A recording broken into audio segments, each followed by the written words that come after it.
Okay, we live. And this is a loyalty situation. I want people to, with their kids, right? Teaching situation. When people tell you be careful who you bring into your inner circle. Yeah, motherfucker. Be careful who you bring into your home. This is this situation that I'm speaking of right now. Hey, Suge, come here. Oh, shit. You want this? Huh? No, I don't need the mask. Kill a nigga. So I need you to do some explaining to me, brother. You need a mic? No, I don't need a mic.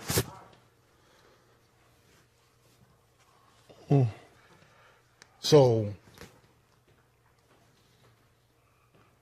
can you explain this video to me? Yeah, that's the video we talked about. No, we didn't talk about shit. Yeah, we did speak about this. No, you tried to apologize. So, He can't even get a goddamn sitting down with us. That's the Dunner man.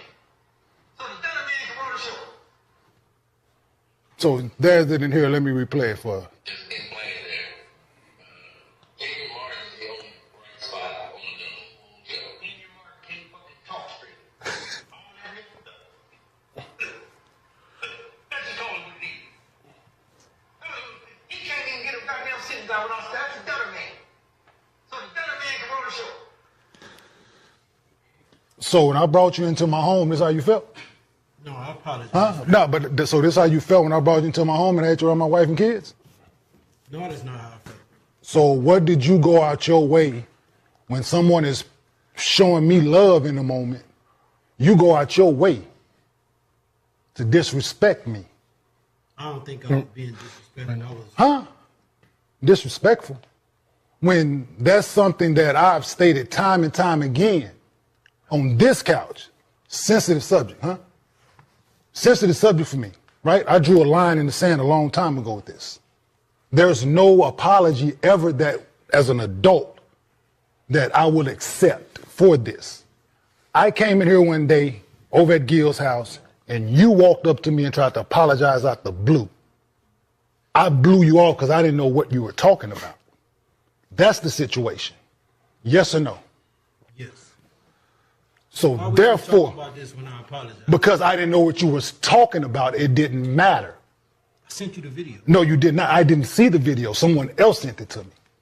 I didn't see the video until 2 weeks ago. First time ever seeing that. Had I saw it back then, we would have been had this conversation. Do you think not? That's why I apologize. But so you apologize because you realized it was some BS. Because you've been in my home around my wife and kids. I fed you, put money in your pocket. Did I not? Want a shot? Did I or did I not, dog? I work for you. No, you did, but did I put money in your pocket? You didn't do for pay, right? Yes. Right? Did you not come into my home? No, did you not come into my home multiple times when you didn't know no one was out here, right? You didn't have no one to go for Thanksgiving. Did I not invite you to my home? Yes. 2 years in a row. Yes. And this is the thanks that you get. After the apology too, right? But that apology is null and void is what you don't understand, dog. If I knew about it then, I wouldn't accept your apology like I didn't then. You did it. I didn't. I blew you off. I said, yes, whatever, dog, whatever. I don't know what you're talking about. That's the situation. So this is what disloyalty and people who don't respect you look like, y'all. People like him. Be careful who you invite into your home, who you have around your loved ones and your friends and family. This is what you get. People like this that talk about something that's near and dear to my heart. I have a speech impediment that everybody knows how I feel about this. Right? People that don't have a voice able to speak up for themselves. This is what this is about. You don't tease something of someone I have no control over and think it's okay. I don't want, no. Yes, this is, yeah, you did it in front of, did you not do it in front of people? Did you not do it in front of people? I apologize. Did you not do it in front of people is my question, George. Yes. So therefore you want me to do it in public? I mean, private? No, I said I was the same energy, brother. Same energy. So, same energy. That's jealous? Oh, I'm absolutely. You did it in front of people, I'm going to do it in front of people. Point blank, period. I apologize. I don't want your apology once again, brother. Once again, I don't want your apology. So what you want from? Nothing. Don't ever be in my presence ever so again. Get your ass out of here right now. Right? Thank you. Not ever be in my presence ever again is what I want. Now, how y'all doing? Welcome to the Side Jawn. Yes. People out there feel some type of way about this. I understand. Chocolate Girl, how you doing? Chocolate Girl is great. It's Saturday, my favorite day of the week. Good morning, everybody. Good morning. Thank y'all for watching. Yes. What's up, Trisha Joy? My girl. My girl. She always in the house when I need her to be in the house. Now, how did you feel after watching that? How did you feel? I was pissed. I'm gonna be honest with you. I was upset. And I was upset for several reasons. Hold on 1 second. I was upset for several reasons. The main reason is because I had all these thoughts going back to all these other conversations that had nothing to do with this situation of content creators who are podcasters and their whole disdain for real professional reporters and journalists, and how they try to malign us in the media and talk about how much better they are collectively because they tell the truth and we just don't, they say. And how we in the media, we do whatever the man tells us to do, but they can have a voice to say whatever they want to. So I'm thinking about all that side of it, along with what actually happened. So I was angry. I didn't like it at all for several reasons. Do you want me to tell you the reasons, or do you want to? Yeah. Yes. Were you first, before I give them, were you upset at all? Did it bother you at all? Just yes or no. Did it bother you in any type of way? It didn't bother me, but it was definitely something I wanted to bring on the show because stuff like this at the workplace happens a lot. Yeah, it does. But so here's how I'm going to answer. I'm going to answer it this way. Nowadays, everybody has a podcast. You can just get a podcast started. All you really need is a phone. You don't have to have anything else, really. You don't even need a platform. You could just do it with a phone. It might look janky, but you can do it. And content creators, this movement of content creators, they're making a lot of money. And that's wonderful for them and their families. That's awesome. But everybody doesn't need to be on these platforms. Why? Because they're unprofessional. And what happens is when you get these same people talking, bashing the professional media, because remember, we work for the man and there's certain things we can't talk about. We have to not say. And that's such a bad thing in 2026. Just a bad thing. To have decorum is bad. To try to make sure that everything you say is honest is bad. You can't do that. You just gotta be able to say whatever it is you want to say with impunity and just don't worry about it. Be tough, like a tough content creator. Yeah. Okay. So anyway, the professionalism is out the window. That's my point. And this is an example of that. You've got people who hold no respect for the field, for the industry, masking as a true media performer. And that is not what they are. They are just people who happen to have a platform because they're ex-NBA players and they have money and they all put on this show and gets lots of clicks and views, and that's how they get paid. That's it. I found it to be very disturbing. It was very unprofessional, very hood, very street, ghetto, and not appropriate for the workplace, which is where they work. This guy is going to work. That he works for him. Now, did I find what he said in the video appropriate? No, it was inappropriate. It was bad taste. It was awful. He shouldn't have done it, and I can't believe he did. I'm like, why would you poke fun publicly at somebody that you have a personal relationship with? Oh, that was before. Behind their back. That was before the personal relationship, as he said. Okay. Man, that was before the personal relationship. So why would you even do it for somebody that you had a professional relationship with? Oh, I know why. Publicly. I know why. Like if I went back, I had a job once where I was in management, and the person that was above me ended up stealing from the place we worked at. And so he got fired. What I look like going on a podcast is because I know this, giving his name and talking about him, and yeah, he did this, and this on a podcast. No, that's inappropriate. It's not funny. And then to tease him about a speech impediment, that's something very personal. Why would you do that to a guy that that's actually writing your checks, helping to write your checks anyway? And it doesn't matter if it was before the personal relationship. It doesn't matter. Once you walk through that door and you become part of that working establishment, there's a certain degree of personal in there. Period. It's not like you just didn't know him, like he was somebody just unknown to you. And you go out here and do, I don't know. I didn't like it. I didn't like it on both sides. I felt like Kenyon, as the professional, supposed professional, he is not supposed to take care of HR matters publicly. This whole street adage of you do it publicly, then you got to fix it publicly. That's street justice. I'm sorry. There's no street justice in the workplace, y'all. I understand how much we love to hang on to that. We do.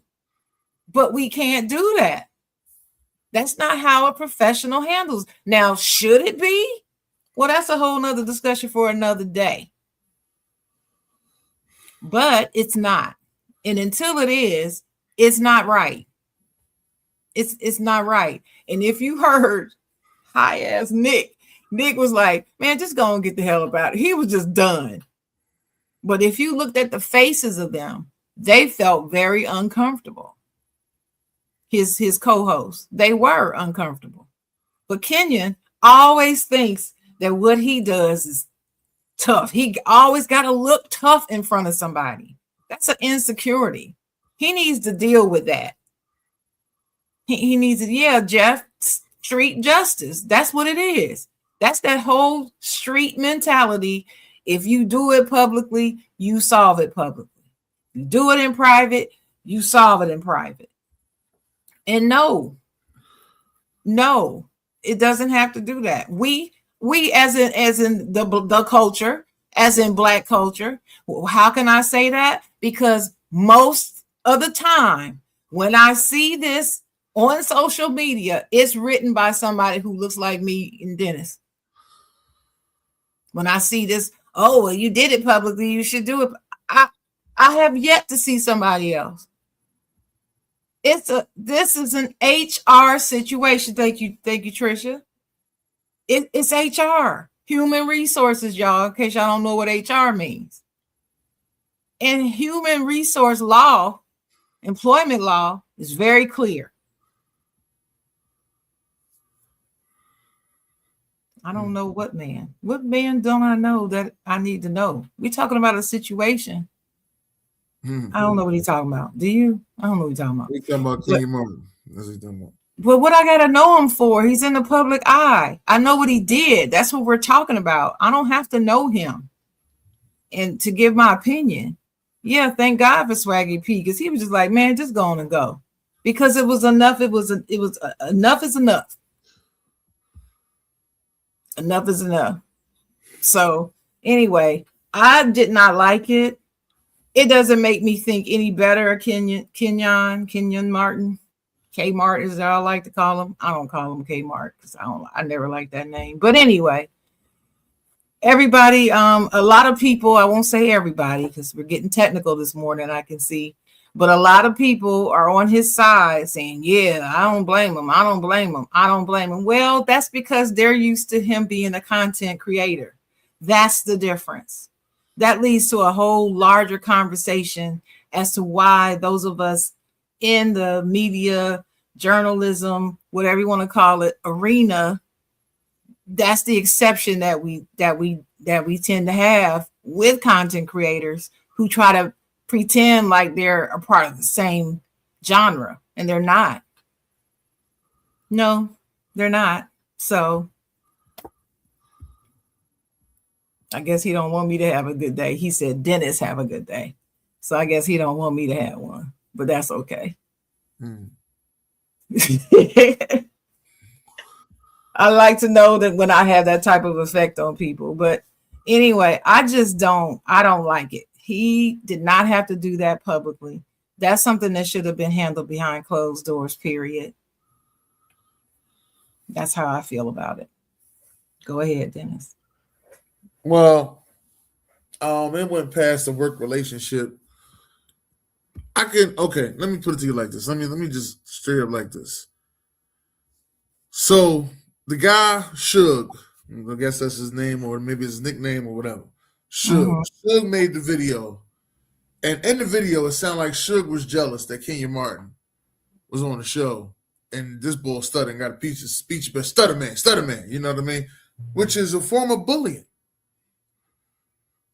I agree. I agree.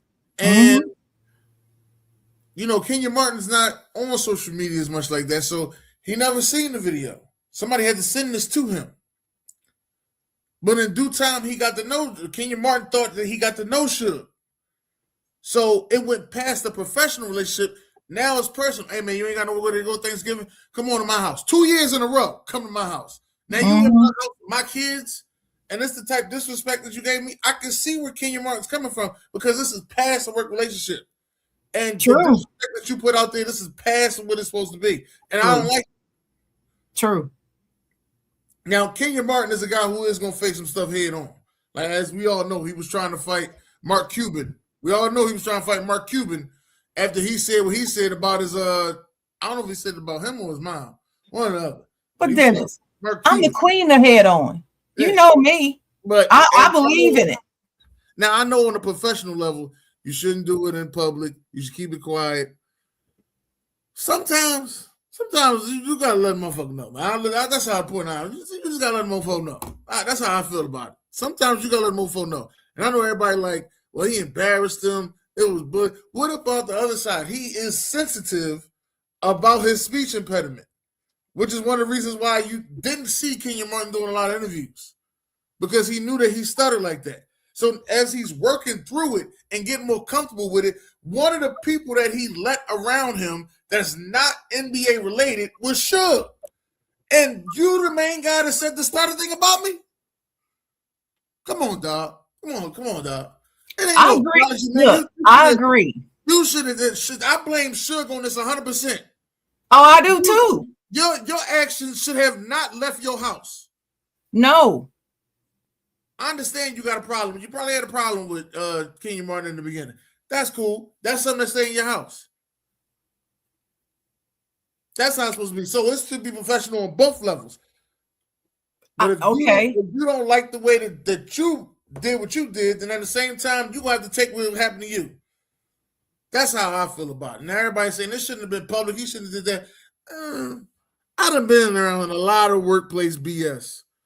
All right. Where people go around lying on you, telling this, telling that, and don't nobody even try to defend you. Somebody can shoot a lie about you, and get to the boss, and the boss have a conversation. Now you in HR in a conversation about a lie.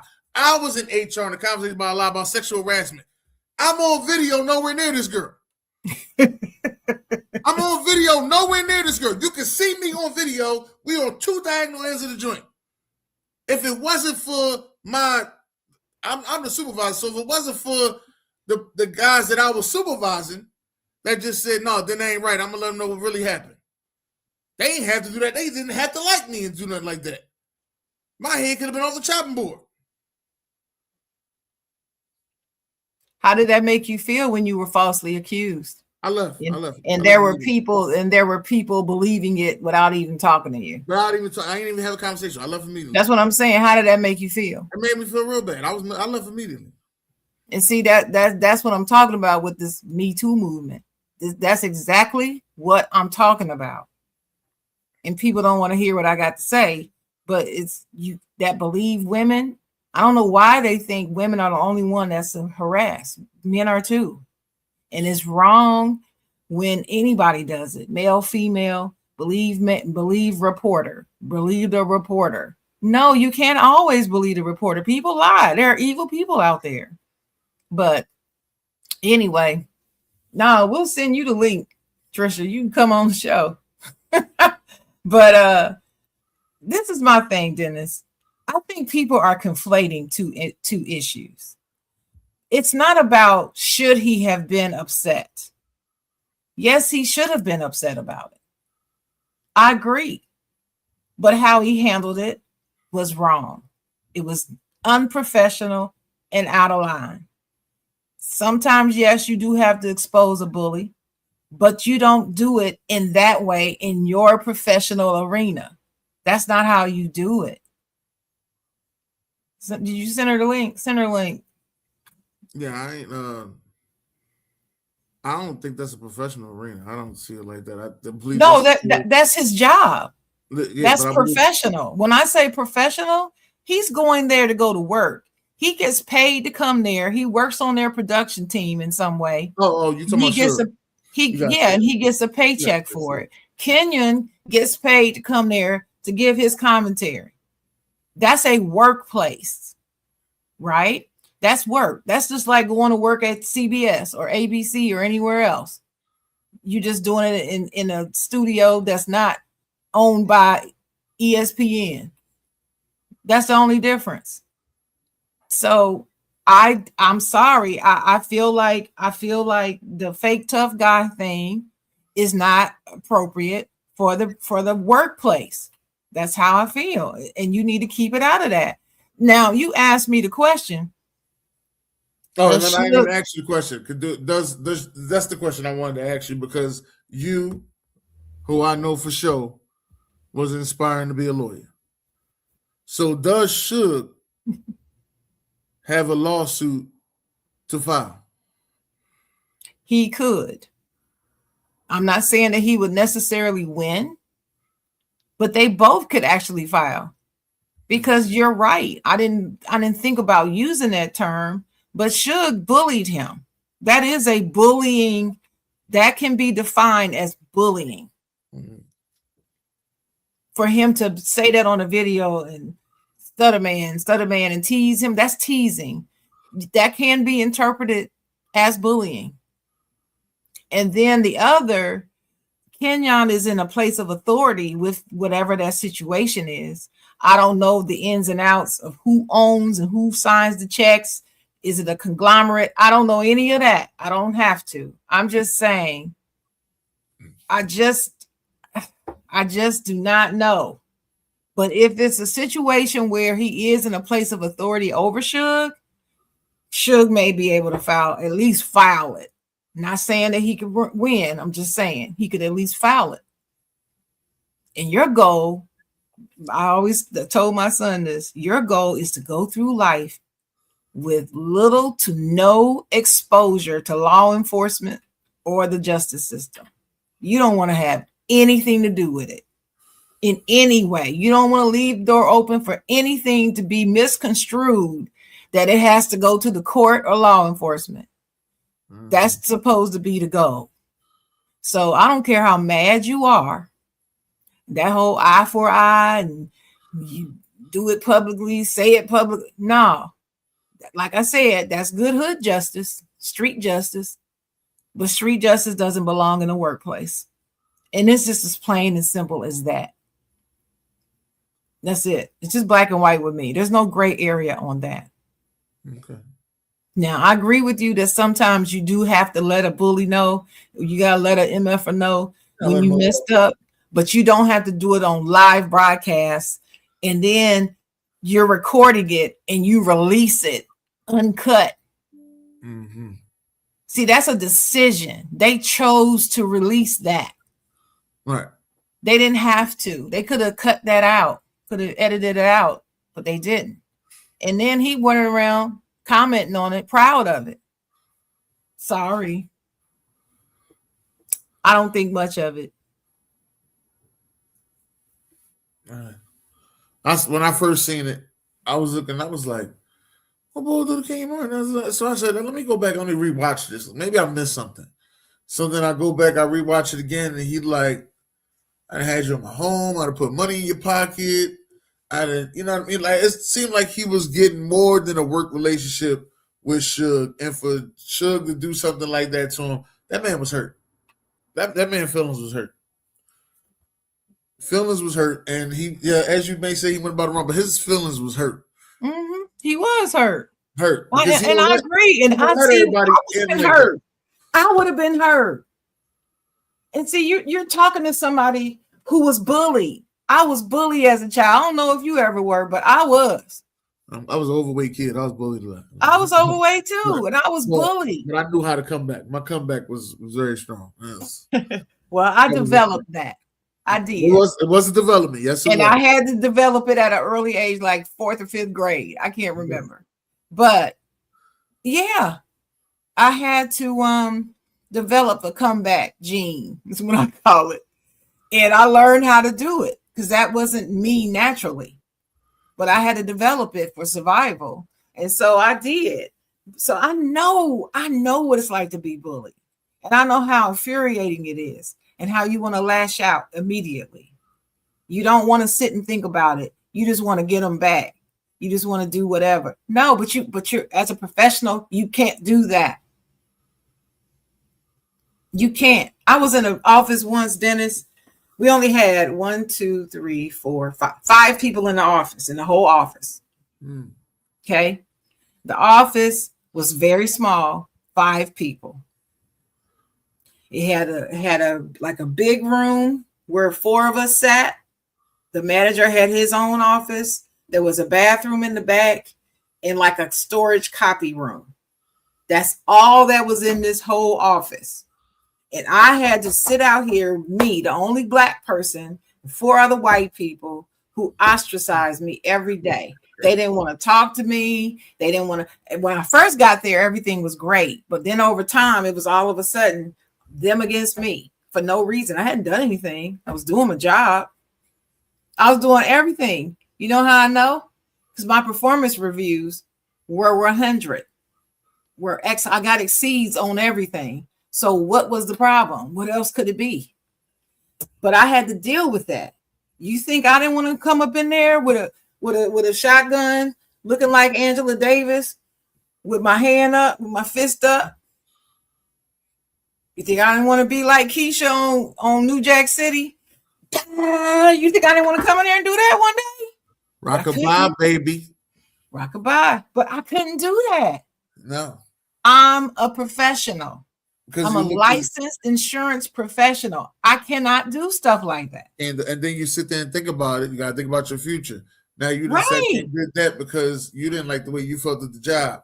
So now you at a point now is like, you know what? I'm gonna go ahead. I'm gonna go to work, do what I gotta do. But you don't like it there. No, you don't like it there. You're not happy. You're not. You was when you first got there. You was happy. Well, that's the reason why I was only there a year and a half and I left, went back to the other office. But still, I'm just, you got to be a professional and you don't bring street to work. Street stops at the door to wherever you're going to work, people. If you got to go to work in your house, I work back there in my little office back there. When I hit that door, when it's time for me to clock in, I'm at work. So I can't be sitting there on camera and on that phone acting like I'm out in the street somewhere just because I'm in my house. No, I'm at work.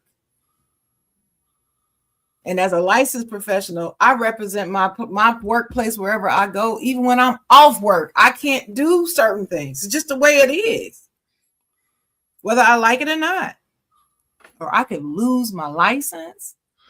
Please, people need to think about that type of thing. They don't think. They react with emotion, and they don't think clearly. A lot of emotional acting. There's always a lot of emotional acting. But he had 2 weeks to sit. He had 2 weeks to sit on that. So I'm gonna leave it at that. Let's get to what? He felt like he was right and justified. Did you send Trisha the link? Hold on. No, I ain't. I got a bad phone call. Happy Saturday morning, everybody. I want to say that to y'all. We started the show with the workplace drama with Kenyon Martin, but we're off that now. And Chocolate Girl, how was your week? I had a good week. Very busy. Got a lot of events and stuff going on that I'm responsible for. But it feels good to be back in the groove and start being responsible for things again. So I'm feeling health-wise, I'm feeling a lot better. So I had a good week. Okay. Well, had a good week. Well, until yesterday. I found out one of my classmates passed away. I don't know if you've noticed this running theme with me, but lately I've lost a lot of people that I know, like several people that I know that have been close to me. And this guy I've known since first grade. And I found out that he passed away yesterday, and it broke my heart. Okay. It really did. Yeah. One thing I can say, this has been a good week. This was the week of revival at church. So I've actually been to night service three times this week. I'm sorry. BJ, did you hear that? He went to night service, yo. Night service 3 times this week. 3? 3 times this week. Not 2, just 3? 3. I went to church twice on Sunday. I went to Sunday morning service and Sunday night service. I went on Wednesday, and I went again on Friday. What? Yeah, that was. You went to revival on a Friday night? You? Yeah, that was the men's service at we had an all men's service at Variety Outreach. And how was it? It was actually pretty good because it was. Give me the highlight. Give me the highlight.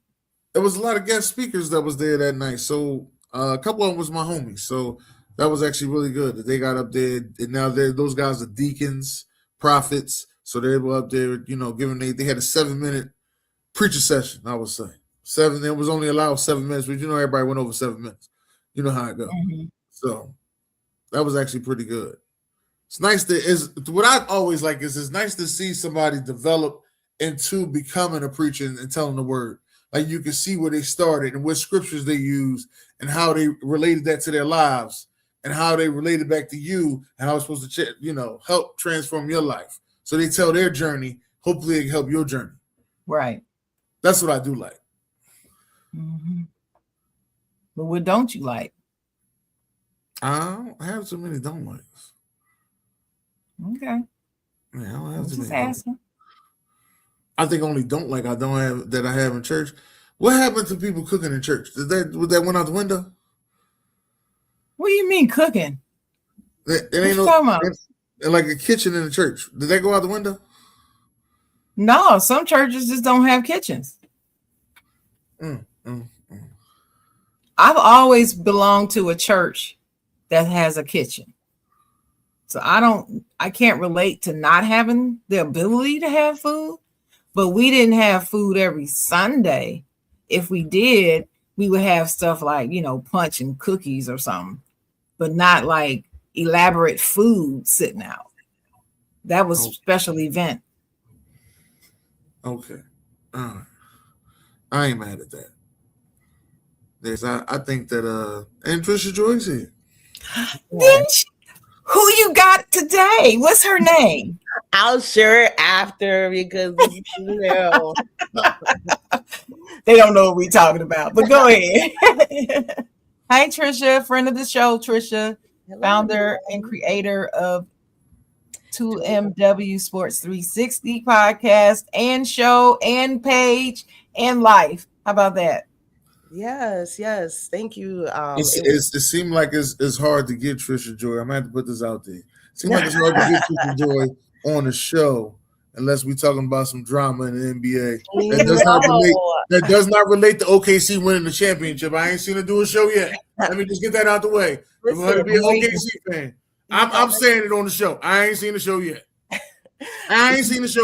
But this Kenyon Martin situation, she up and she ready. That's all I'm gonna say. I have to listen. That's all I'm gonna say. Shea Gilgeous-Alexander playing his lights out. I will be doing a lot more sports videos. I turned a new leaf like as of this week, actually. So I've been warming up, and it was good to hear my two favorite people of all time like get up on and first thing on Saturday morning wake me up and say, Trisha, you gotta get up, you gotta get on, so this is my warm-up with you guys. Thanks for always bringing the great topics. If you haven't subscribed to their channels, please do so right now. They're very humble people. They just get right to the topics. But if you are watching right now and you haven't subscribed, go ahead and hit it on whatever platform you're on. I know Dennis is on multiple ones, so go ahead and do that. And go to the Side Jawn group page in Facebook. The Side Jawn page is only on Facebook. Join the group. Yes.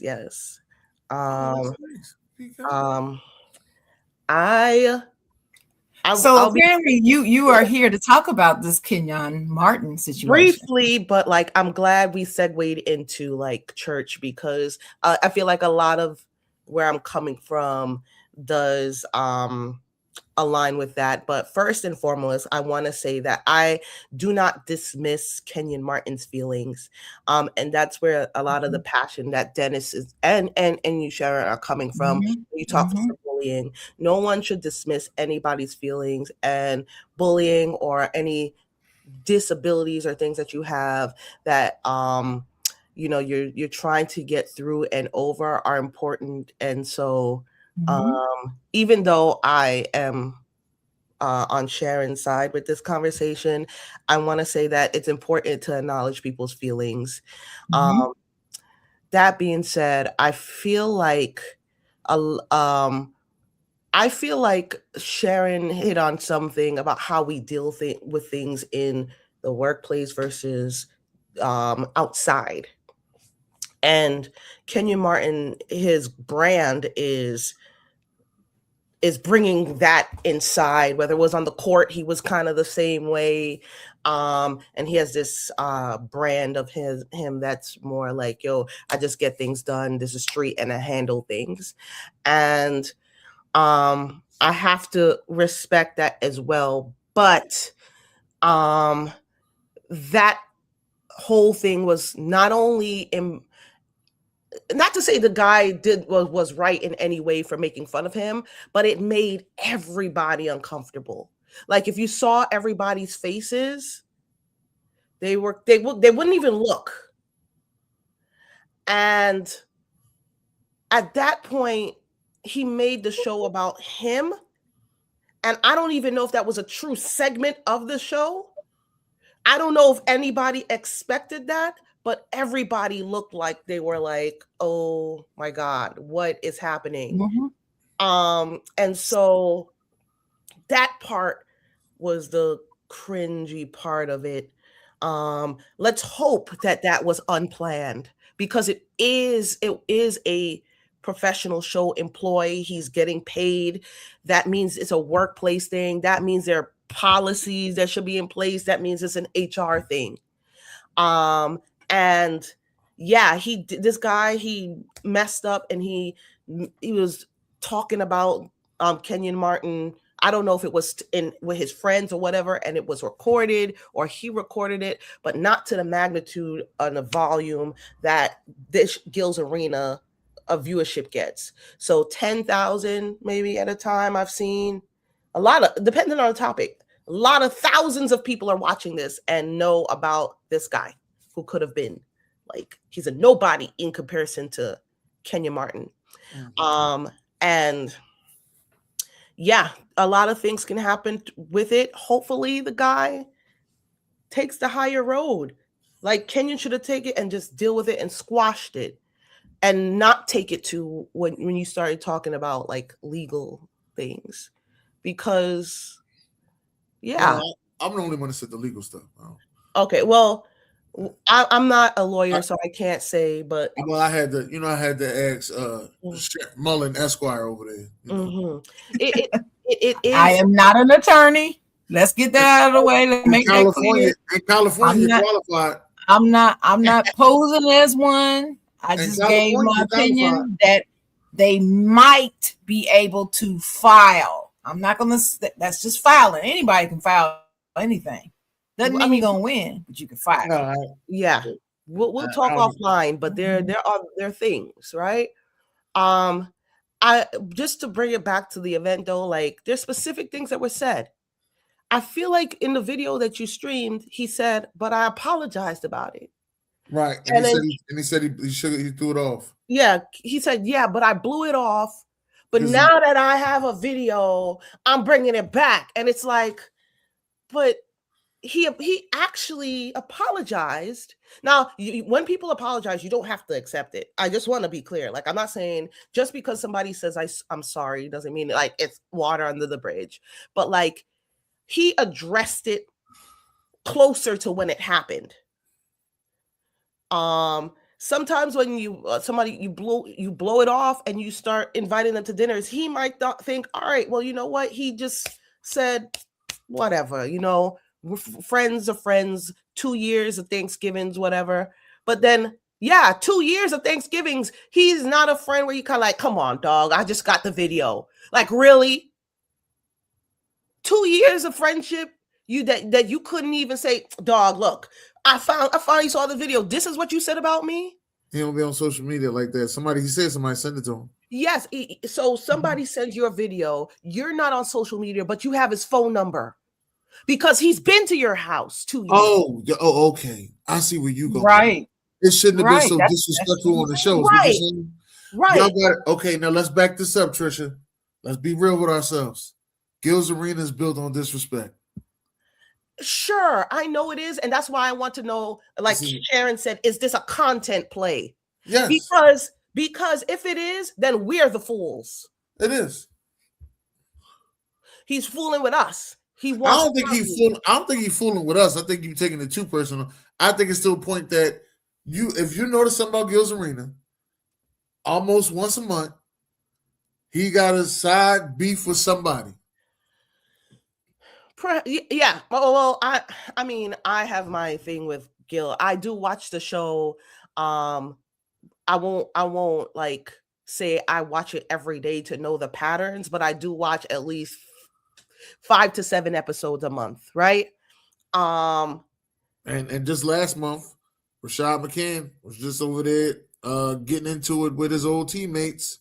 Yeah, but that's basketball. That's teammates. Right? Teammates. That's teammates. That's not your employer. He called one of them, said they had alopecia and was saying all that stuff about them.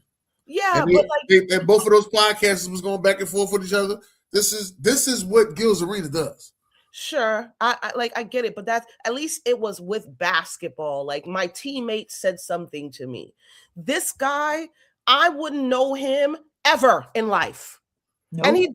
And honestly, because we don't deserve to know him, but now he gave him a platform.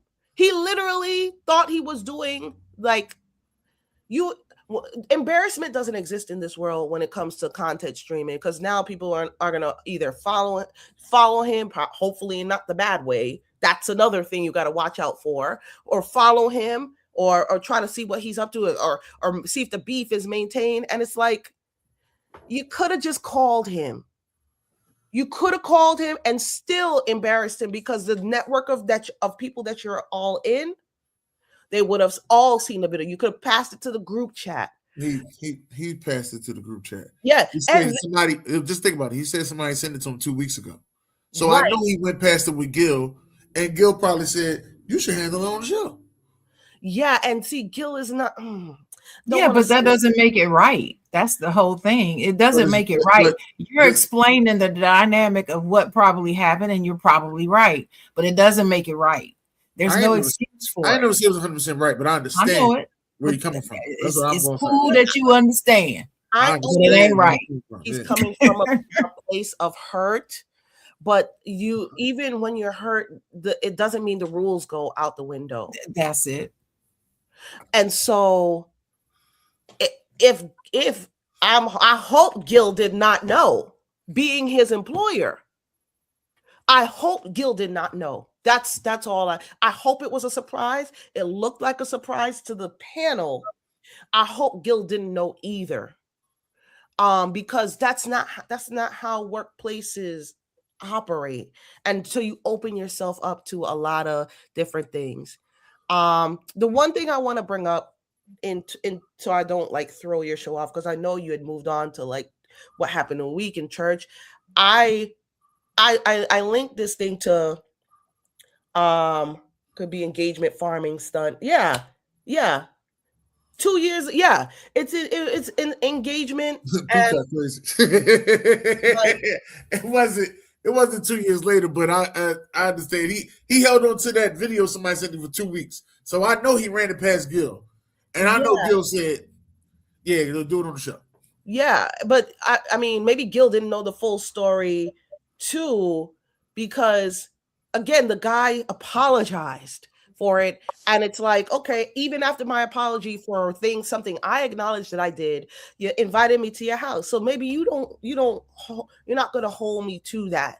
And then you got the video, and so you're mad, but you brought me on the show.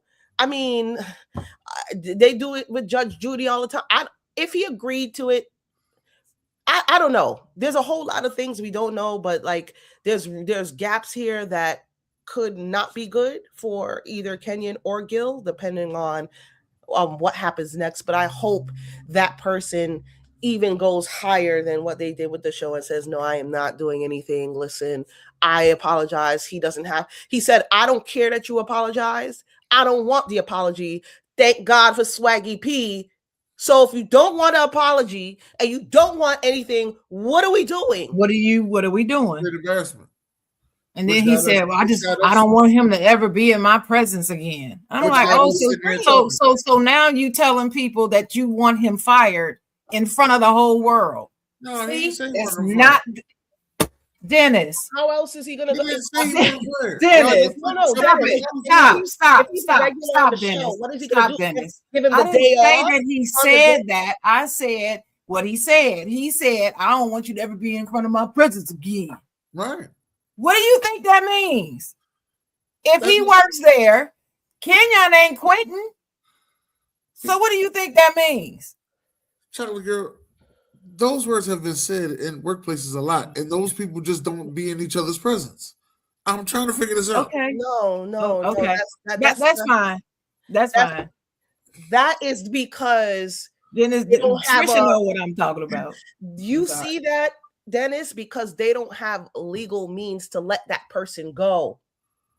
So they arrange for them to be in separate. You can't just fire anybody. Like, I know it seems like people just get fired, but you have to have enough on your side to let somebody go so that they don't come back with a lawsuit. Right. So when you see somebody say, I don't want somebody there, and you see them in separate places, they don't have the ability to like let them go. They got to be there, but keep them separate. All right. Listen, I hope the guy takes a higher route, but I also, again, don't want to dismiss Kenyon's feelings. I don't know if he'll ever do it, but this means things that happened in his childhood is still affecting him now, like many of us. Mm-hmm. And if he didn't care about the guy, nor does he want the guy in his presence, that guy just got the brunt of everybody else that made fun of his impediment. But he got the onslaught of all those feelings. So that has to be addressed. I don't know if it ever will be, because many of us walk around with the trauma. But there's one thing I do want to mention with all of this, and I'm not forcing it on everybody, is that because I have trouble with it. I still don't do this, but there's something about forgiving people, whether it takes a day, a week, 2 years, 5 years, that we should eventually strive to.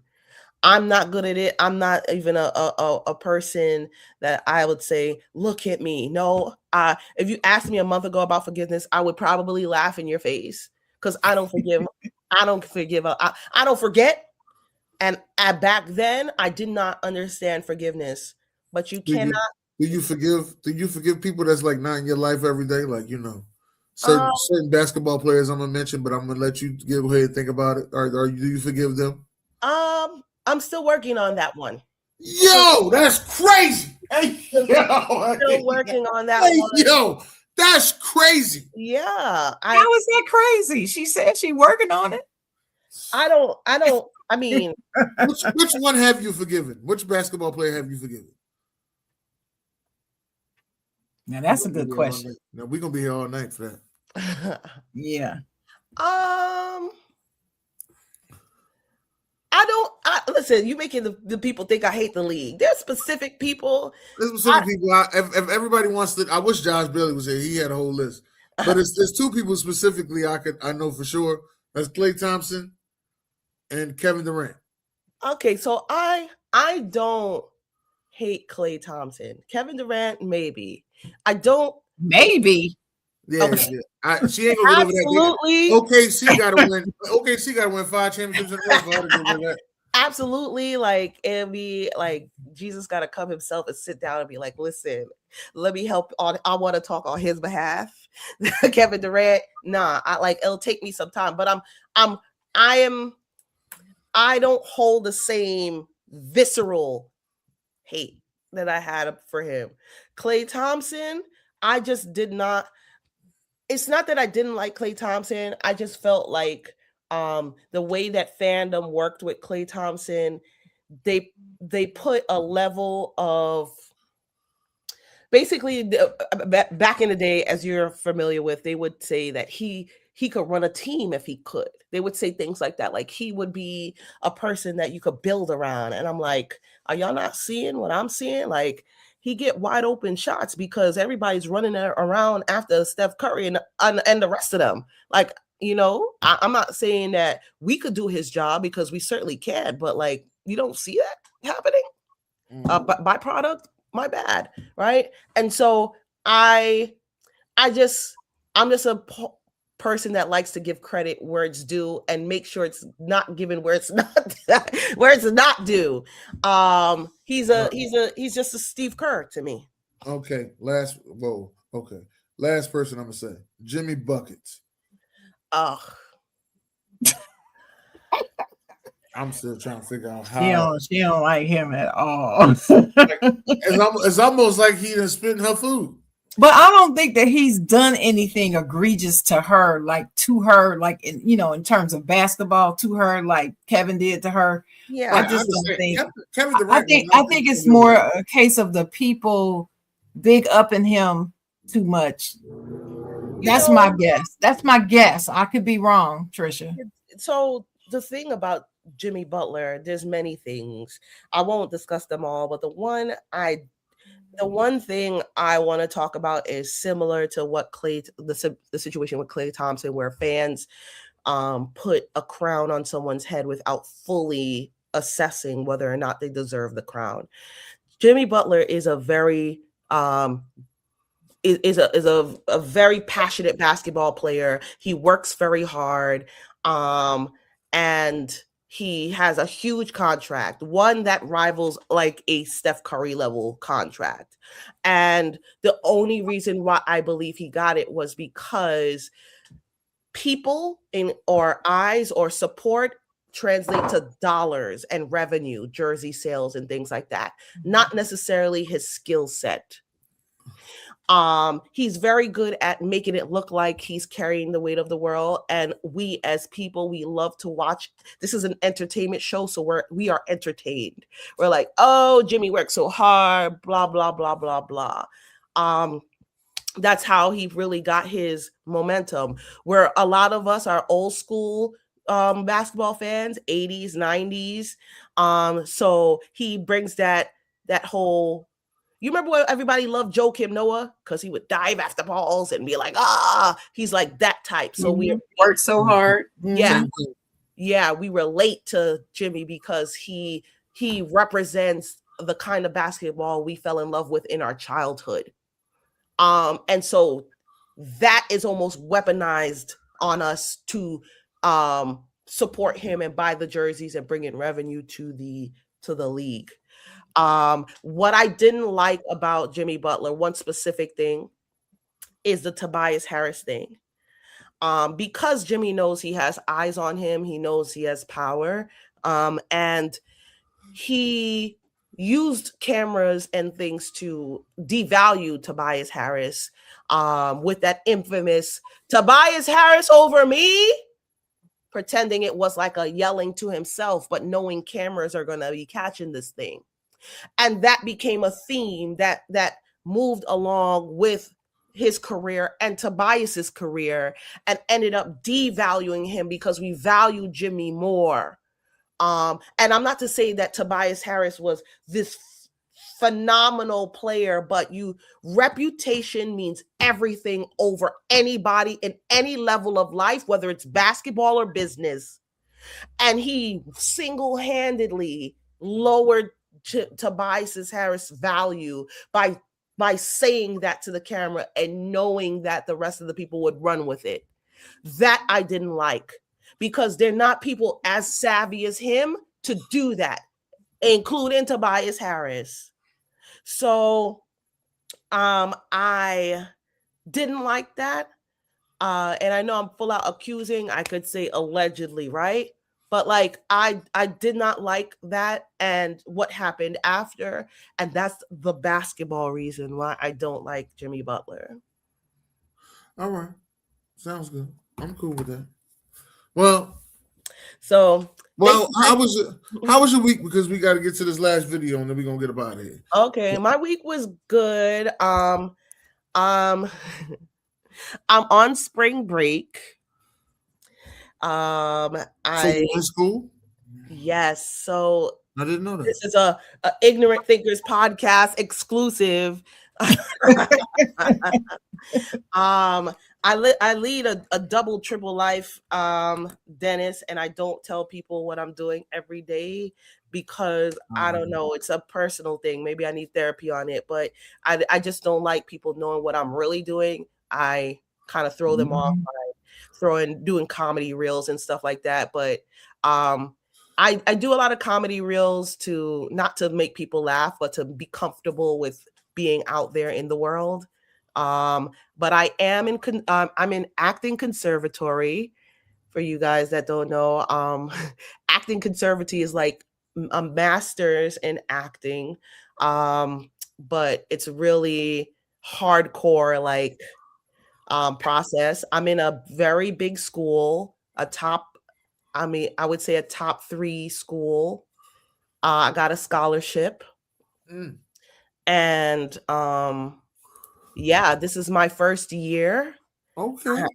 And I'll say that's all I'll say. But very prominent people in acting have been there.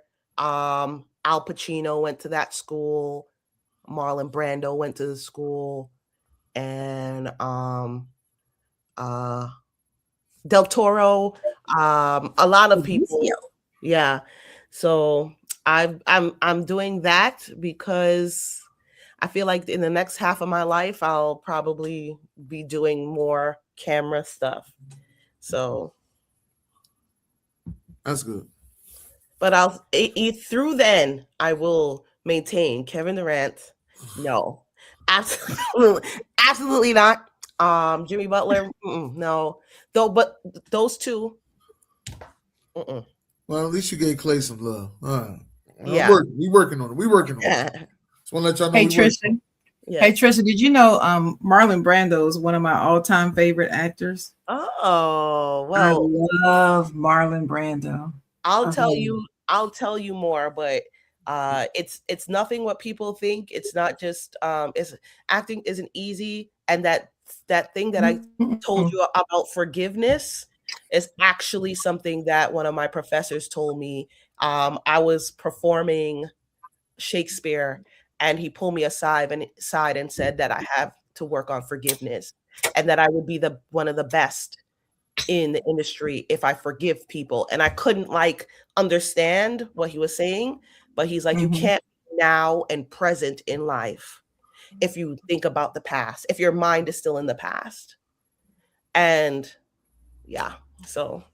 And when you don't forgive, it does, a certain part of it does stay in the past. He's right. And you need your full mind, even as a human being, you need to be fully present for your life. And if you're not fully present and you're thinking about something somebody did to you 2 years ago, then you're only partially there, and you may miss things that will be helpful for you to keep moving forward in life. So that's right. That's true. That's true. Good perspective. Yeah. All right. Well, let me get to this video. Why does my ex-husband hate me? Because you gave him feedback about the poor partner that he was. That's why. A woman's internal world responds to the type of environment that a man creates for her. So whenever we look at a woman and we see that she is drained, her nervous system is always in fight or flight, she's not confident, she's not glowing, she's not in her essence, and she's in a relationship, we look at that man. Because what type of environment are you creating for that woman? You are not giving some type of safety. But when we see that a woman blossoms, she grows, she's radiant, she's strong, she's confident now outside of that relationship, it proves that you were not the partner that you believed you to be. And I'm talking about that man. And so now he's getting feedback because he's saying that you have grown without me. And the whole time he probably believed that he was such an outstanding partner. He was such an outstanding husband. And you just proved that he was not. And that's why he's angry. It's not even so much as his hate towards you, it's the hate towards himself. Because he thought and I don't know it because I don't know y'all relationships, so I don't want to put those words in his mouth. But a lot of times it just doesn't allow the ego to stay intact. Because a lot of times when men move on, they really think that this woman is just going to wilt away and she ain't never going to be happy again. And they really believe that they won. But you won. I won. He ain't happy about that. He thought he won. I won. But you won. I won. I won. Thank you. Girl, we don't care about him hating you. You're good. Okay. How y'all feel, ladies? I want to know how you feel. I ain't a man. Yeah. I don't know how men think. So tell me, what do you think? Let me start from the top. Why does my ex-husband hate me? Because you gave him feedback about the poor partner that he was. Well, let me make sure. I wanted to make sure that was what was said. I ain't ever hate a woman, so I can't really relate to all of that. I haven't been in those type of relationships where I've actually hated the woman that I was with. Now, there's been some times I was not in love with her no more. You know, those were due to infidelities and other things, but hate her? Nah.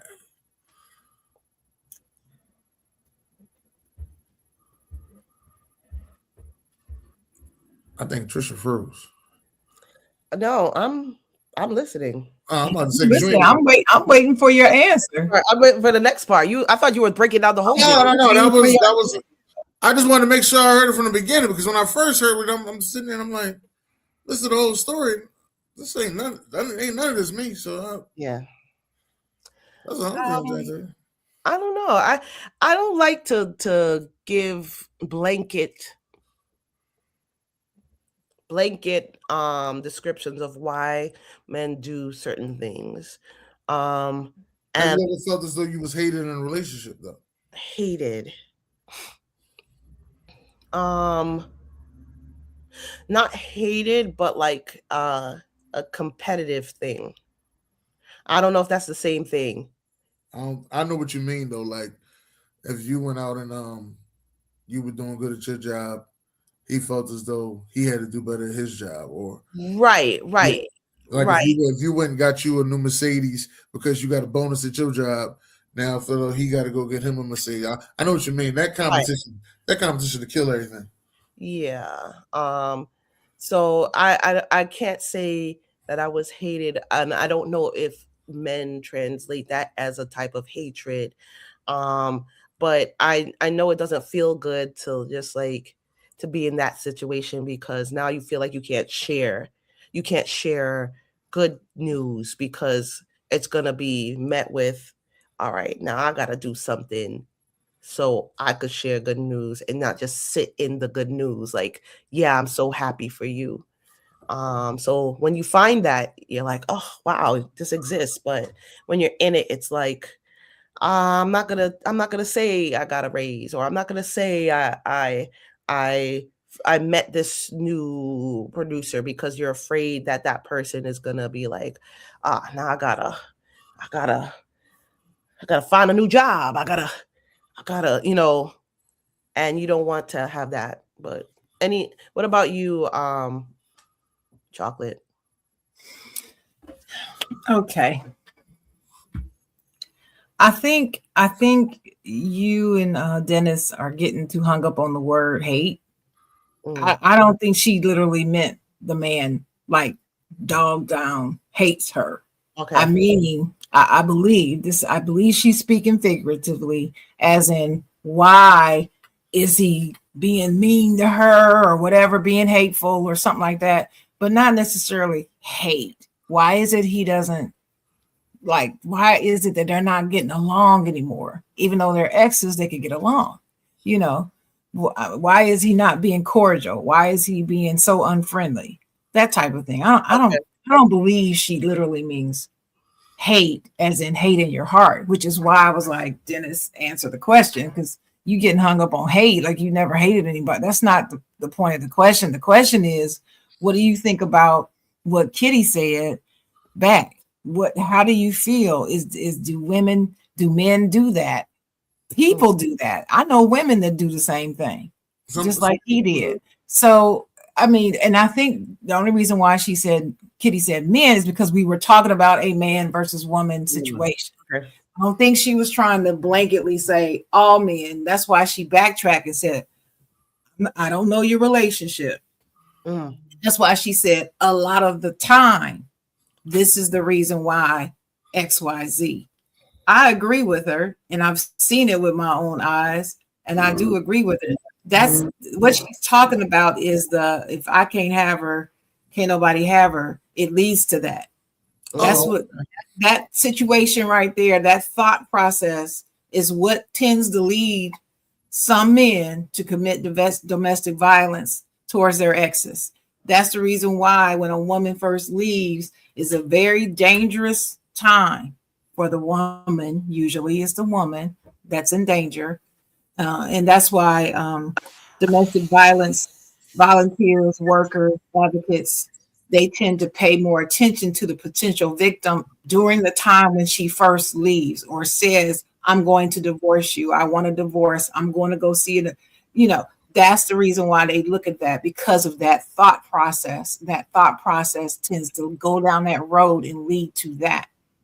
That being said, I believe that Kitty was right. I believe she's right, because a lot of times men are like that. When they leave, they expect the woman to just fold up like a cheap suit and not be happy, look miserable. The next time he sees her, he wants to see her not glowing, looking miserable, like I can't make it without you. A lot of the times that is true. Does it happen the other way? Yes, but we're talking about the man this time, because he's the one that left. According to this video, it seems like he was that left. So that's how I feel about it. I believe I believe that is an accurate assessment that happens a lot of the time. From what you're saying, I do understand. I know some guys that's like that. They be upset that their girl moved on, got a new guy, stuff like that. Me, I'm actually happy for you if you found happiness somewhere else. You know what I mean? Because I actually would like you to be more happy. Like my situation with my daughter's mother didn't get good until she found somebody she was happy with. But the whole time she was not with somebody, straight downhill. Straight downhill. But once she found somebody else that she was happy with, it's a good time. She was no longer focused on what went wrong with you, she had somebody else to move on with. Right. So the focus changed. And we became the best of co-parents and the best of friends now. That's good. Very good. Yeah. Very good. Yeah, I mean, I think, Dennis, you're the way that you approach this is very different than what we see. And if there are more people like you, by all means, please gather them in a community and let other people. No, I'm serious, because No, I'm agreeing. Mm-hmm. People with that mentality are far and few between. Or like people say, we could be attracting those other people, those other kind of people with those mentalities. But if you know other people like you, like that think like you, that's the podcast that I want to tune into next week. So I could see the both of y'all give people like me, I'm not gonna speak for Sharon, but like for me, advice of how we can find or at least figure out if we've met someone with that kind of mentality. Because well, if you sit there and you hold on to the, like you said, forgiveness, if you sit there and you hold on to the old stuff, it's not going to do nothing but haunt you. And now you just sitting there. So now, okay, I'm going to tell you how it is. So now you sitting there, you broke up with your ex, right? Y'all been broken up now. It's been 2 years. All of a sudden, you see your ex about to get married. You was having a happy day till you found that out. Yeah. Not me. I'm happy. Thank you. You go have a good time. That's the difference with me. I'm not sitting there like, oh, they wouldn't found love with somebody else. No, go find love. Be happy. I wouldn't even mind with my exes. I wouldn't even mind being with my exes and actually going out to the bar having a drink. Wouldn't even mind none of that. Mm-hmm. But how do you? But there are men that don't have that same mentality, and I don't know how to put it this way. I don't know if men listen to other men for advice, like how, because it's rare. Yeah, and so circle together is rare. That's where the problem is. Getting the man circle together is rare. I'm in one every morning for Bible study. We did one last night with the men's, the men's circle at Variety Outreach Church. So it's rare.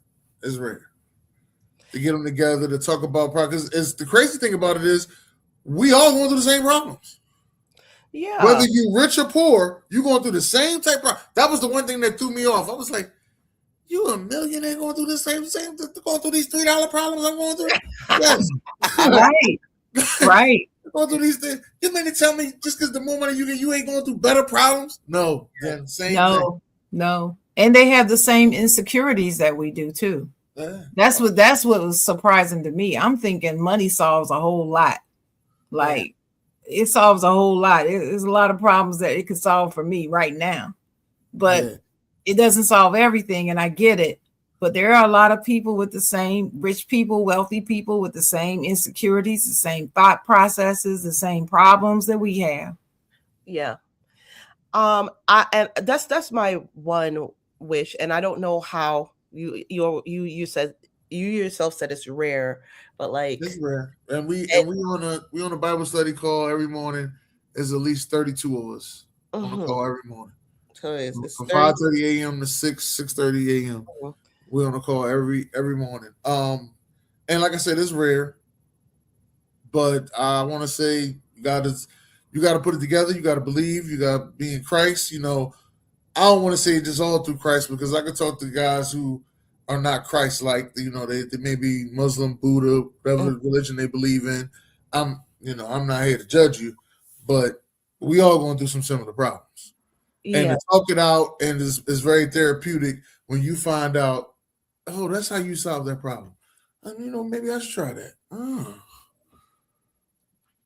Yeah, I mean, if we'll keep doing the content, I'm sure this show will hit a few people that would need somebody to talk to, and maybe they'll reach out to you, or if they get in contact with any of the people in your group, and not to dismiss other men's group, but it seems to be working right here, right?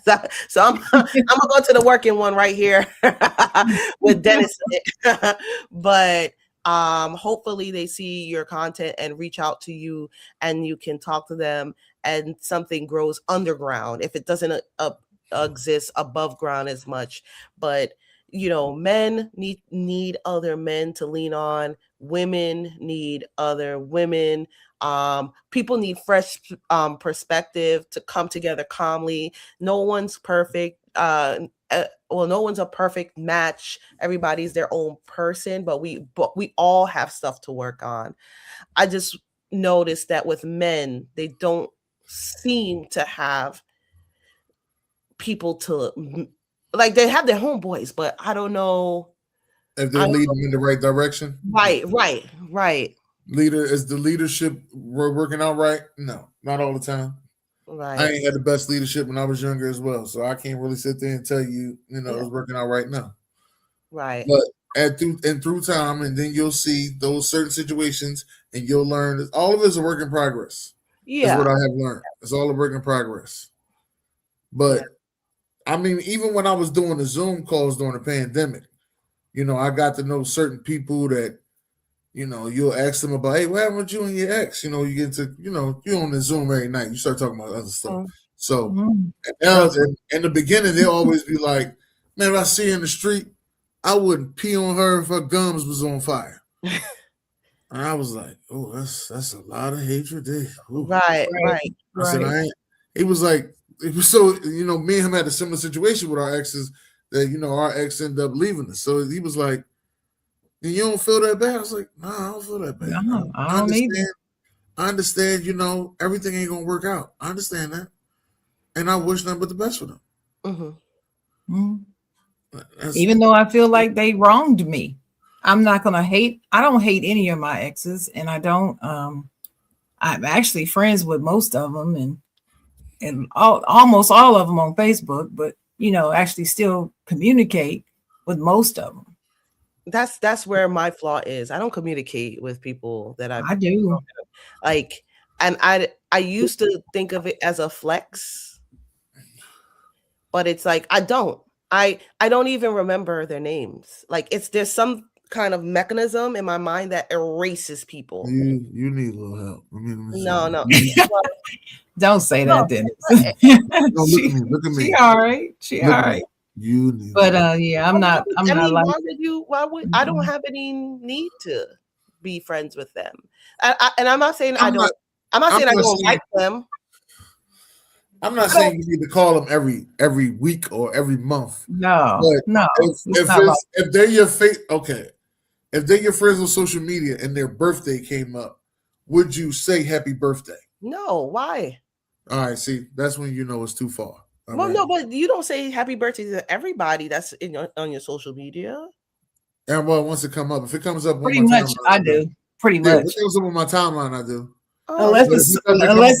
Unless it's somebody whose name I can't remember and I don't even know how we're friends, then I'm saying it. Yeah, I got 7. No, I'm following 300. I got like 400 people. I can't tell you. I got over 2,000.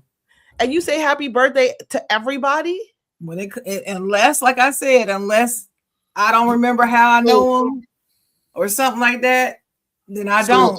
I'm on social media, and one thing that I watch a lot is like stories. I watch people's stories. Okay. Because that's like my stories person. I'm a stories person. I'm a big stories person, so I watch a story. So if I see your story that is your birthday, I'm gonna say happy birthday. Okay. And I mean, this is like from kids that I've been watching playing basketball, and now they play basketball growing up. I say happy birthday to them. To older people that I found their birthday, I say happy birthday to them. Mm-hmm. People I ain't seen in almost 15 years. I say happy birthday to them. Look, happy birthday, people who post the birthdays of their family members. Yeah. And I don't know their family member. I still put happy birthday to your mom or your daughter, your son, or Whoever. If Oh yeah, I I know do. them, I say it. If I don't know them, I ain't doing all that. Like No. if No, Trisha no, put a no, no, picture- no, no. I know the person, but I don't know their mother. I've never Right, met so- their mother, but I know they Right, got a mama. You know what I mean? So So if they're prime example, let's say celebrating Trisha their put- mother, I'm gonna put happy birthday under there.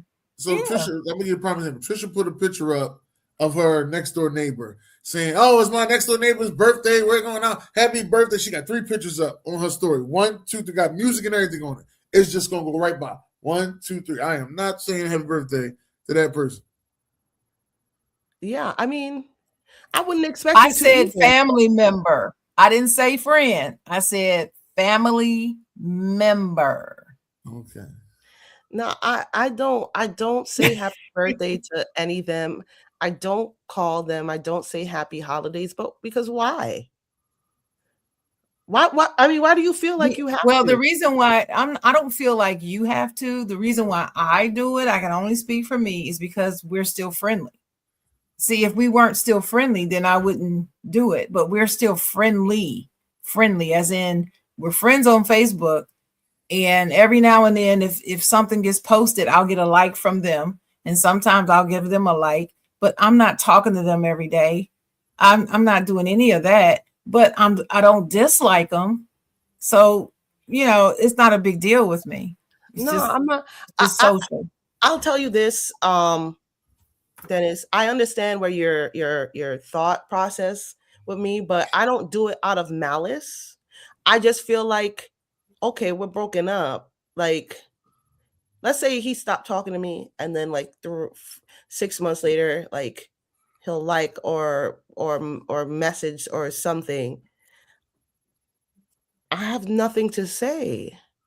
Well, see, we were friends first. See, that's the thing too. We were my ex-boyfriends. We were friends, and then it developed into something, and then it went back to being. Then we went back to being friends afterwards. That's just the way it is. No, I mean, even the ones that did something wrong to me, I've forgiven them because I had to. Because there's no way I'm harboring and carrying that luggage around with me, because I don't want that weighing on my head or my heart. And since I've forgiven them, it's easy for me to just say, "Hey, how you doing? All right, nice to hear from you," and keep it moving. It's not I'm not dealing with them on a regular basis. There's levels to this, as they say. Yeah. And so it's just a friendly, hey, happy birthday, nice for you, wish you well. And there's nothing wrong with that. But if you don't do it, I don't look at you any kind of different kind of way if you don't do that. That's my thing. I have no judgment for you, Trisha, for the way you feel. Very mature, but I think it's a very mature approach. And I don't know. I mean, I'm gonna talk to a therapist about it, but like I just for me, if I don't remember you, there's no interactions, like there's no disrespect. So I kind of like Men in Black, like sure. Let me give you. Sure, if you don't have any memory, then you right. There's no need for you to. Let me take this picture for you, and you tell me okay how you react. All right. Let's just say I'm one of your exes. Mm-hmm. Some reason you're at an event at the Barclays Center. Yeah. I'm there. I see you. What are you doing? Nothing. Nothing. Even if I come up to you and say, "Hey, Trisha, open arms." My arms open. I'm 3 steps away from you. Arms open. I've had that. So that's happened to me once before. Side hug. Keep it moving. Oh, not the church hug. Oh Lord. No, she did. Like, not the church hug. Oh Lord. Yeah, because I don't want to, if your arms are open, you've now put me on a spot. Like I don't know if the intention is genuine. You're saying we're in public right now. I have my hands up to you. Right. And I'm like, all right, we could both play this game. Hug, but I gotta go. Because you don't know. That's definitely a church hug. You don't know the intention. Right. So So let's So let's say you walking by in the Barclays Center, and I'm not gonna say he grabbed your hand because that's too aggressive. let's just say y'all touched hands and he curved his finger like to get a hook on you. Okay. So you would turn around and see who it is. Yeah. Yeah. Now you turn around and you see. I see Tim. You see that it's Dennis. Then what? I mean, you talk, I'll interact, but my mind is blank because I'm just thinking about I need to get to where I'm trying to go, or I don't want to open a door because some people do it for access, right? So if I can't discern whether you truly are being a friend, I don't open the door. But I won't like embarrass you in public, you know?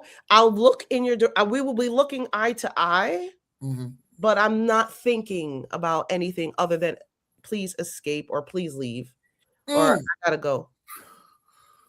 And you know, I can understand what you mean because you're right. There are some people out there that get off on access. If they think that no matter what happens, they could always just come and get your attention, that does something for certain people. That feeds their ego in some way. So you're right. I hadn't thought about that. I understand. Now that makes sense. Okay. I hadn't thought about that. That's a good point. And I fully understand that. That makes sense. I'm with that. So now Sister Sheila over here, she said, do men talk honestly about what they see? And I would say yes. And OG is in the building, and me and OG have had honest conversations. What's up, OG? That has, helped the both of us go into this next chapter of our lives. When I first met OG, I'm gonna tell you another thing. DM, who is also a friend of the show, DM had a cigar thing he was doing once a month. Once a month, he had a cigar thing he was doing. At the time, I didn't even smoke cigars. Now I like smoking cigars at least like once a month. And DM, had a nice fellowship going where it was just mostly guys who coach football. But it went from talking about coaching football to talking about life. Because they had to show, because they start telling you that once you become a coach, you have no coach life balance. That's the main thing that they start telling you about all of it. I didn't realize none of this. Like, I didn't realize how much money they paying. I didn't realize how much stress they going through. You know what I used to always think, but I was very immature to the situation. I thought that they got all the women, okay, because they could get them kids to do stuff that them women couldn't get them kids to do. Right. That's what I used to think. I'm like, oh yeah, they getting all the women. But it really opened my eyes to other things. So we have had conversations to help us grow and mature and do better, and what things we shouldn't do. Not everybody's gonna listen though. That's what I'm gonna tell you, sister. Not everybody gonna listen. I mean, you can tell guys a bunch of times, hey man, you might want to stop cheating with all these women. One of them gonna get you. Nah, old head, I got it. I'm good. Okay. You see him a couple weeks later. What happened, dog? I ain't been the same since. I told you one of them gonna get you. Right. I have to tell you one thing. Yeah. The women are much smarter than us, okay? If you think you're getting away with this because they let you, they are much smarter than us. That's why when women ask me dumb questions, I get double offended because you are the smartest one in the room. He asks me no dumb questions. I'm gonna let that be known. I like that you are coming together with other people and just sharing experiences and cigar parties. Those are great. Not that I've been to a lot, but I could see how you can open up to each other and share stories and help one another. So very, very good, Dennis. I hope you can. Share all of this with some other people that are looking for a good person like yourself. To if you're looking for somebody specific, you want to make them join the group or something? There's somebody specific? No. I don't have anybody specific. They're talking about communication, Dennis. Importance of that. Yes. As a matter of fact, my brothers got mad at me last night about communication. They got mad at me last night about communication because they said that I was telling them about my relationship issues, and so they was looking at me. It was like, "Did you break it down to her?" I said, "How much more breaking down I got to do? You need to break it all the way down." Obviously, she didn't get it then.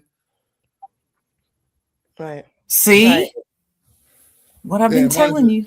Yeah, and I'm the big brother, and that's how they talk to me. Just want to let you. And if I had that conversation with Maureen, I'm about 3 or 4 B's before we even start the conversation. I ain't gonna lie to you. I love me some Maureen. We gotta have her back on the show. Maureen is his sister, Trisha. Oh, okay, yeah. Delightful. Love her. Yeah, 3 or 4 B's. But yeah, I'm glad they're talking to you about communication. Yeah.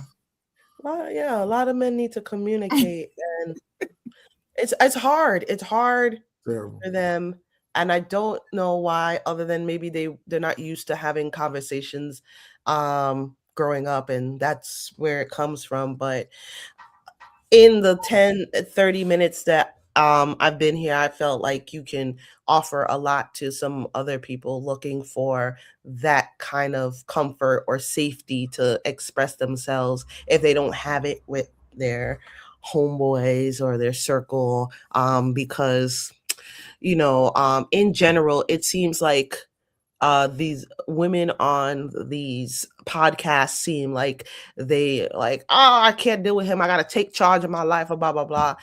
I'm gonna speak for women, and I hope a lot of them, they'll get offended, but we are all looking for a leader. We are all looking towards a leader. We'd love to support and be behind. Are you truly gonna be behind that leader? Yeah. Even if you don't believe in his direction? So that's the thing. Like, it's if they believe in their direction, if they think that what they're doing is going to be good for themselves and us as a unit, right? And there's the passion there and they have the plan. Absolutely. That's almost every that's most women's dream. I know some people say, they wanted a partnership, and yeah, that's cool, but the key word that was mentioned in the podcast was safety, and that is the core of what we're looking for.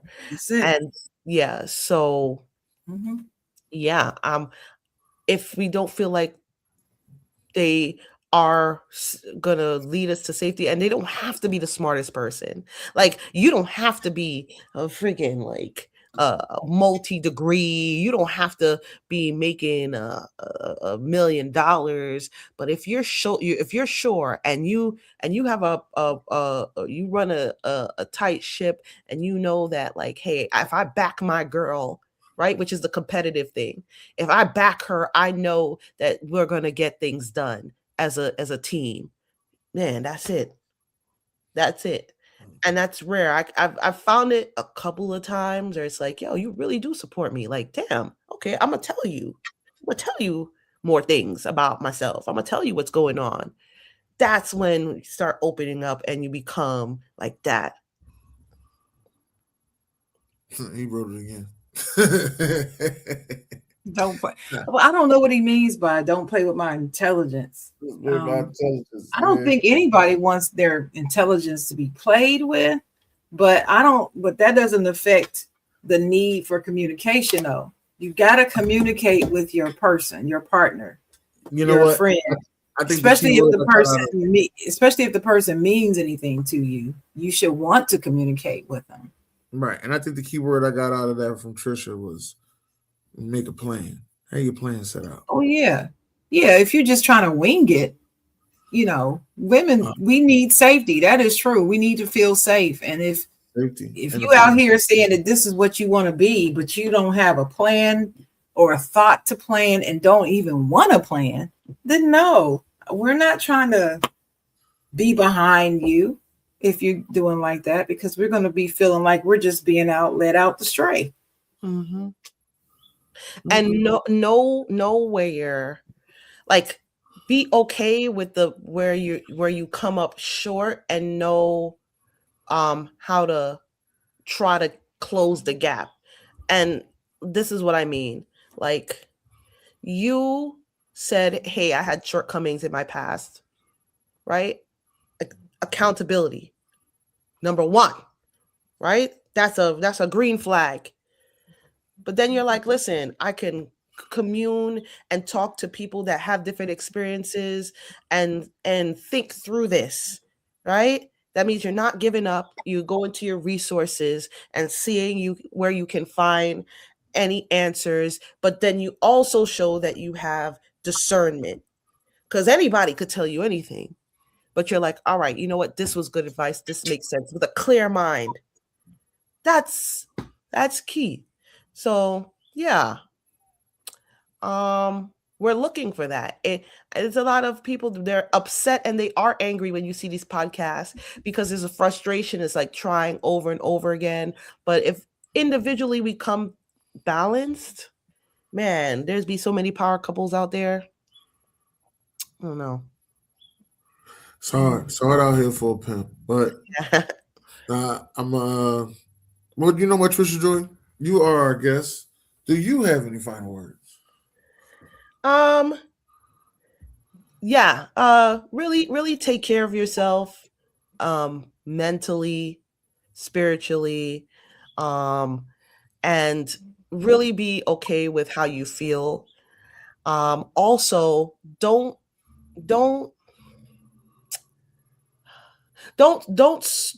stop and dwell in the negative too long.